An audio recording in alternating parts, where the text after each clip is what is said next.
ये तो द्वारिकापुरी है, ये क्या बात? अच्छा, मेरे मित्र श्री कृष्ण की द्वारिका।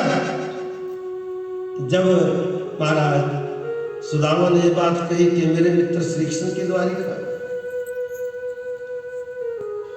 तो पहले तो महाराज आपस में एक दूसरे की तरफ देखें, बोले लग तो रहे नहीं है कि हमारे प्रभु के मित्र होंगे, पर भैया कुछ लगता भी नहीं। हाँ, कुछ कह नहीं सकती, भगवान की लीला अजीब सी है। एक बार 4 नंद धड़ंग से गए थे वैकुंठ में, हमने रास्ता रोक लिया था, लेने के देने पड़ गए थे। 3 जन्मों में महाराज सस्पेंड हो गए थे।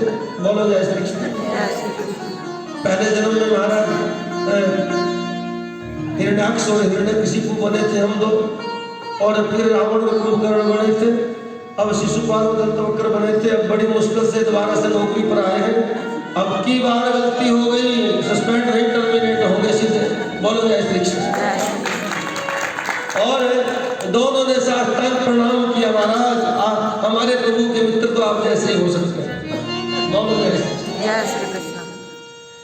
सुदामा जी बोले भैया तुम लोग ये मत मानियो, समझियो कि मैं कुछ मांगने के लिए आया हूँ, मुझे और कुछ नहीं चाहिए, बस एक झलक मेरे ठाकुर जी को दिखा दीजिए।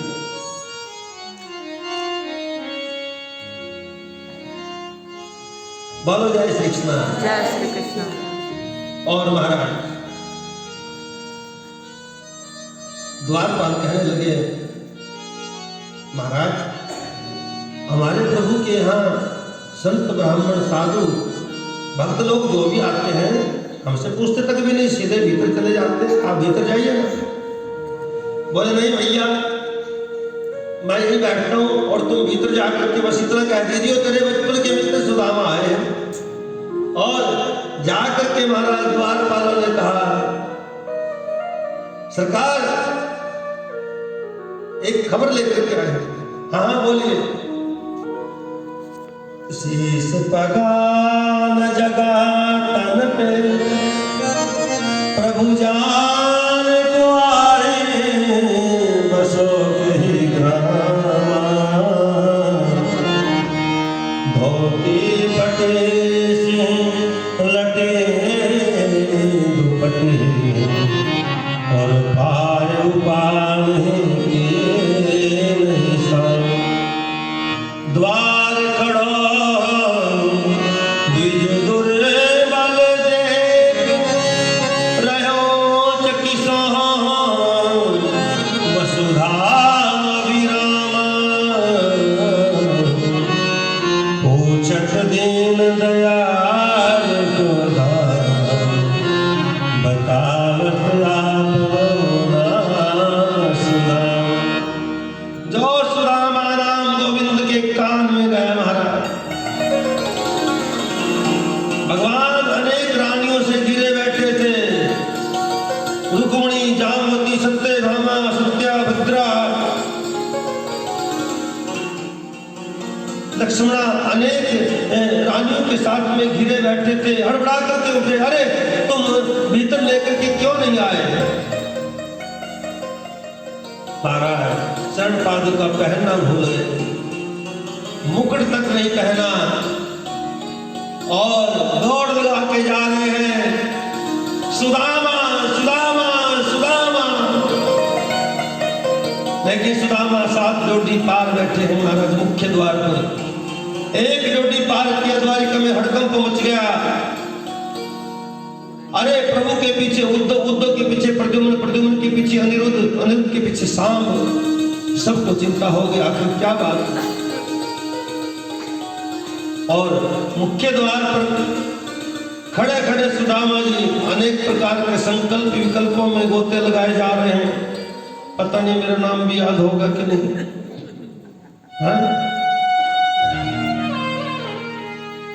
अरे ये इतना बड़ा राजाधिराज है सुदामा, तेरे को भूल गया होगा, वो बचपन की बातें बचपन में चली गई, तो वापिस चल।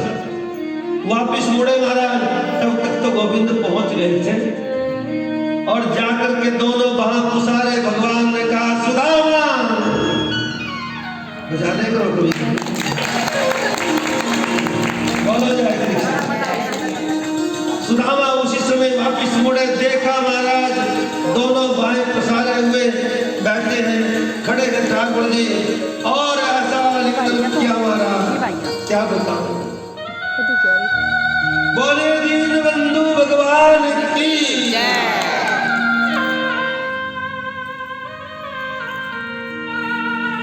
दोनों मित्र बहुत रोए महाराज।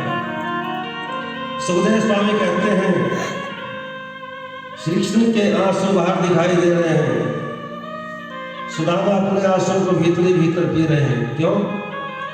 क्योंकि कहीं देखने वाले ये न बोल दे गरीब ब्राह्मण है, कुछ मांगने के लिए आया हो, इसलिए अपने आंसू को भीतरी भीतर पी रहे हैं। भगवान सुदामा जी को पकड़ करके भीतर लेकर के आ रहे हैं। जब सभासदों की दृष्टि सुदामा जी के चेहरे पर पड़ी, ओहो, तो ये भी होती है जिसके लिए हड़बड़ा करके सरकार दौड़े भागे जा रहे थे, किसी की कछु समझ में ना आए भाग। और सुदामा जी सभा की दिव्यता और भव्यता देख करके बहुत चक्के रह गए। भगवान ने सर्वश्रेष्ठ सिंहासन पर आसीन किया है। सुदामा जी बार बार विरोध करते, लाला ये तेरा स्थान है, मैं तो तेरे चरणों में बैठूंगा। भगवान बोले आज तेरा ये स्थान है, मैं तेरे चरणों में बैठूंगा। बोले क्यों? भगवान ने बड़ा सुंदर जवाब दिया है, विप्र प्रसादाद धरणी धरोहम, विप्र प्रसादाद कमलावरोहम, विप्र प्रसादाद अजित जितोहम, विप्र प्रसादाद मम राम नाम। आज मैं जो कुछ भी हूँ सुदामा जी, आप ब्राह्मणों की कृपा से हो, आप संतों की कृपा से हो। तुम लोग घर घर जा करके मेरी कथा नहीं सुनाओगे तो मुझे कौन जानेगा। आपकी कृपा से मुझे सब कुछ प्राप्त है। रुक्मिणी देखती रह गई, कितने धूल मिट्टी लगी है इस महापुरुष के चरणों में। पकड़ के तो महाराज जी ने अपने सिंहासन पर ही बिठा दिया। रुक्मिणी के भावों को जान गए प्रभु जी, तुरंत आदेश किया, जाओ देवी जल की झाड़ी लेकर के आओ, हमने इस महापुरुष के चरण धोने हैं। रुक्मिणी अवाक रह गई, पोते पोतियों वाले हो गए, आज तक आदेश नहीं मिला था, पहली बार अमर दी गया। बोलो जय श्री कृष्ण। अब तक जिसको भी आदेश देते थे दास दासी को मिलता था, आज पहली बार मुझे आदेश मिला है। इसका मतलब ये कोई सामान्य नहीं है, ये कोई विशिष्ट भी होती है। इसकी सेवा किसी दास दासी के द्वारा नहीं, स्वयं अपने हाथों से करनी है। माना रुक्मिणी तो जल की झाड़ी लेने के लिए चली गई और ठाकुर जी बैठे अपने, बोलो जय श्री कृष्ण। भगवान अपनी महाराज दुपट्टे से सुदामा जी के चरणों की धूल को साफ करने लगे, और जैसे ही तलवे के नीचे हाथ फेरा, सुदामा जी चौंक पड़े, अरे लाला बहुत दर्द हो गए। भगवान ने तलवे के नीचे झांक करके देखा, अनगिनत कांटे चुभे हुए हैं। नंगे पांव चलते चलते न जाने कितने सारे फफोले पड़ गए हैं महाराज, उनमें तमाम धूल मिट्टी के कण भर गए हैं। ऐसे कंटक विदपाद पद्मों को जब प्रभु ने देखा, अरे रुक्मिणी तो जल की झाड़ी लेकर के आती, तब आती महाराज भगवान के नेत्रों से गंगा जमुना की धार बहते दिख रहा। ऐसे विवान विवाइन सोना, पग कंटक जाल लगे पूरी जोय, हाय महा दुख पायो सखा, तुम आई देना कितने को। देखी सुदामा की दीन दशा, करुणा करके करुणानिधि रोए, हम परात को हाथ छुओ, नैनन के जल सो पग धो। प्रीति की अधिकता में प्रभु के नेत्रों से इतना जल बहा कि महाराज सुदामा जी के चरण ही धुल गए। और रुक्मिणी जल की झाड़ी लेकर के आई, अक्की बक्की रह गई। इस अवधूत ब्राह्मण ने ऐसा कौन सा पुण्य किया हो? सारा जगत मेरे जगदीश्वर की रज अपने माथे पर लगाने के लिए उतावला रहता है, और आज